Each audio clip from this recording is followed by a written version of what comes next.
Hello everyone, good morning. আশা করি সবাই ভালো আছো, সুস্থ আছো। আজকে তোমাদের সাথে একটা রেসিপি শেয়ার করব। ভাবছিলাম কি করব। তো চিকেনটা ফার্স্টে আমি নুন হলুদ দিয়ে অল্প সামান্য চিনি দিয়ে ম্যারিনেট করে নিলাম।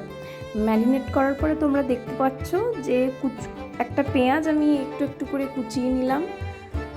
তারপরে রসুন কটা নিলাম, রসুনগুলোকে ভালো করে ছাড়িয়ে নিচ্ছি। অনেকেরই রসুন ছাড়াতে হয়তো প্রবলেম হয়, আমারও হয়। তো আমি নর্মালি করি যেটা, রসুনটা হয় ভিজিয়ে রাখি খানিকক্ষণ, নাহলে রসুনটাকে একটা কোয়া নেবে, মাথাটাকে একটু হালকা করে একটু প্রেস করবে মাটিতে, তারপরে দেখবে সুন্দরভাবে রসুনের কোয়াটা ছেড়ে আসে। কয়েকটা রসুনের কোয়া নিলাম, আর আদাটাকে দেখো ছাড়িয়ে নিচ্ছি। তো আদাটা ছাড়ানো হয়ে গেছে, এবারে এই খোসাগুলো ফেলে দিই, নাহলে ওই নোংরাই রয়ে যায়। তারপর একটা কাঁচা লঙ্কা মিক্সার গ্রাইন্ডারে দিয়ে দিলাম। এই যে রসুন আর আদাগুলোকে একটু ধুয়ে নিলাম, ধুয়ে নেওয়ার পরে মিক্সার গ্রাইন্ডারে দিয়ে ঢাকা বন্ধ করে একটা পেস্ট করে নেব। আর অন দ্য আদার হ্যান্ড এই মাংসটার মধ্যে এই যে পেঁয়াজ কুচিগুলো দিলাম সেটা দিয়ে আদা রসুন বাটা দিয়ে তারপরে ভালো করে ম্যারিনেট করে নেব।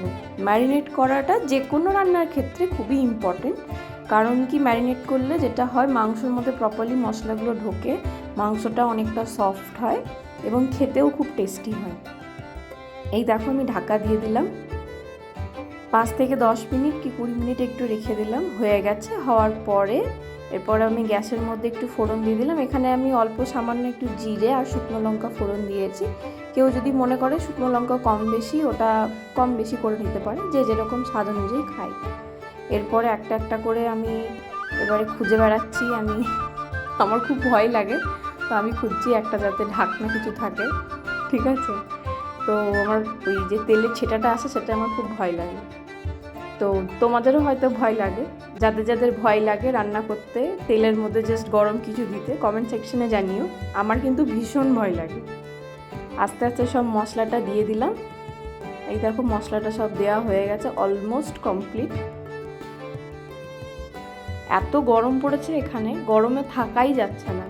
মানে ফ্যান যদি 1 মিনিটের জন্য বন্ধ করছি কখনো, তো মানে একদম ঘেমে একদম ক্লান্ত হয়ে যাচ্ছে। আচ্ছা, এখানে আমার সব কিছু দেওয়া হয়ে গেছে। দেওয়ার পরে আমি খুন্তিতে করে হালকা করে একটু নাড়িয়ে নিচ্ছি। মাংসটা নাড়ানো হয়ে গেলে, মানে এটা হচ্ছে পুরো ফুল ম্যারিনেট করে রেখে নেবে, মশলা টশলা সব কিছু দিয়ে একবারই তেলের মধ্যে পুরোটা দিতে হয়, ঠিক আছে।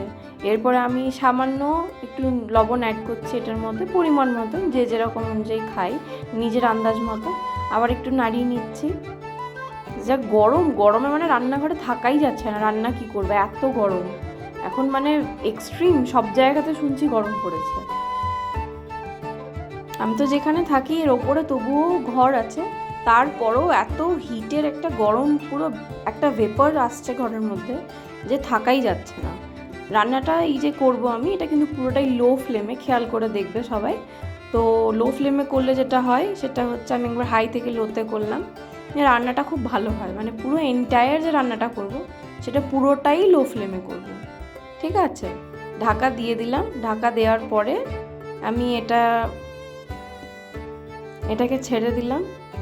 আবার চলে এসেছি, একটু নাড়িয়ে নিলাম, মাঝে মাঝে একবার করে যাচ্ছিলাম, ফ্যানের হাওয়া খেয়ে আসছিলাম। উফ কি গরম এখন, মানে জাস্ট টলারেট করা যাচ্ছে না। তোমাদের কোথায় কোথায় কত ডিগ্রি টেম্পারেচার আছে প্লিজ কমেন্ট সেকশনে জানিও। দেখো এখানে আমি একটু টমেটো নিয়ে নিয়েছি।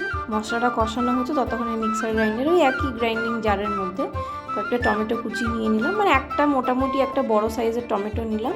টমেটো নিয়ে কুচি করে নিয়ে পরে পেস্ট করে নেব। এখানে মাংসটা, মানে যে আমি গ্রেভিটা দিয়েছিলাম সেটা কষানো হয়ে গেছে অলমোস্ট। ওর মধ্যে এবার টমেটোর যে পেস্ট করে নিয়েছি সেটাকে আমি এবার দিয়ে দিলাম। এর মধ্যে সামান্য একটু আমি কাশ্মীরি যে লাল লঙ্কাটা হয়, মানে ঝালের না, যেটা কালার হয়, সেটা একটু দিলাম। অল্প একটু হলুদ দিয়ে দিলাম এর মধ্যে। এবারে দিয়ে নিয়ে পর হালকা করে একটু নাড়িয়ে নেবো, যাতে মাংসর যে মশলাটা, টমেটো পিউরি মশলা যেটা আমি দিলাম সেটা পুরোপুরি যাতে প্রপারলি অ্যাড হয়ে যায়। ভালো করে কষিয়ে নিলাম, মশলাটা মাখানো হয়ে গেল পুরো। মাখানোর পরে এবার আমি যেটা করব সেটা হচ্ছে আবার ঢাকা দিয়ে দেবো। খানিকক্ষণ হবে, একবার করে খুলবো, একবার করে নাড়াবো। নাড়ানোর পরে দেখব মাংসটা কতটা হয়েছে, অ্যাকর্ডিংলি সেই অনুযায়ী তারপরে আমি জলটা অ্যাড করব। এই মাংসটা করতে কিন্তু একটু খানিক টাইম লাগে, কারণ বারবার খুলে নাড়তে হয়, লো ফ্লেমে পুরোটা হয়, তো একটু টাইম বেশি লাগে, কিন্তু বিশ্বাস করো অপূর্ব হয় খেতে, কেউ ট্রাই করে দেখো, এটা আমার শাশুড়ি মা আমাকে শিখিয়েছে। It's very yummy and tasty. তারপরে আমি দেখো আবার ফুলে নাড়াচ্ছি। উফ, এত গরমের মধ্যে জাস্ট মনে হচ্ছে রান্নাটা যদি হয়ে যায় তাহলে আমি বেঁচে যাই। দেখো এই মিক্সার গ্রাইন্ডারের যে জারের মধ্যে না একটু জল নিয়ে নিলাম, ওটাতে জল দেবো, তো গায়ে লাগা যে জলটা হয় সেটা দিলে না বেশি স্বাদ হয়। তো সেই জন্য আমি একটু জল প্রপারলি অ্যাড করে দিচ্ছি এটার মধ্যে। জল অ্যাড করা হয়ে গেছে, এবারে আবার একটু নাড়িয়ে নেব, নাড়িয়ে নিচ্ছি প্রপারলি। দেখো হয়ে গেছে। খুব বেশি জল দেবো না, যে যেরকম কোয়ান্টিটিতে অ্যাকচুয়ালি ঝোলটা পছন্দ করে, কেউ ভাতের সাথে বা রুটির সাথে যেটার সাথেই যে খাবে, কেউ বেশি ঝোল পছন্দ করে তো সেক্ষেত্রে বেশি ঝোল দেবে, কেউ কম পছন্দ করে তো কম দেবে। আমি যেরকম রুটির সাথে খাবো বলে কম কম বানিয়েছিলাম, একটু মাখা মাখা, তো তাই জন্য আমি কম দিয়েছি। এই দেখো হয়ে গেছে, হ্যাঁ পুরো গ্রেভি গ্রেভি হয়ে গেছে। এরপর আমার তো দেখেই ভীষণ লোভ লাগছে, আমি একটা বাটি নিয়ে চলে এসেছি চটপট করে, বাবা 2 পিস খাই। এত কষ্ট করে রান্না করলাম, একটু খাবো না বলো? তাই জন্য আমি একটু রান্না করলাম। এই দেখো দাঁড়িয়ে দাঁড়িয়ে খেয়ে নিচ্ছি, যতক্ষণে বরমশাই আসে ততক্ষণে, বর এলে বরকেও দেবো। ভিডিওটি যদি তোমাদের ভালো লেগে থাকে তাহলে অবশ্যই আমার চ্যানেলে বেটার লাইফে like, share, comment and subscribe করতে ভুলো না। বাই বাই, পরের ভিডিওতে আবার দেখা হচ্ছে।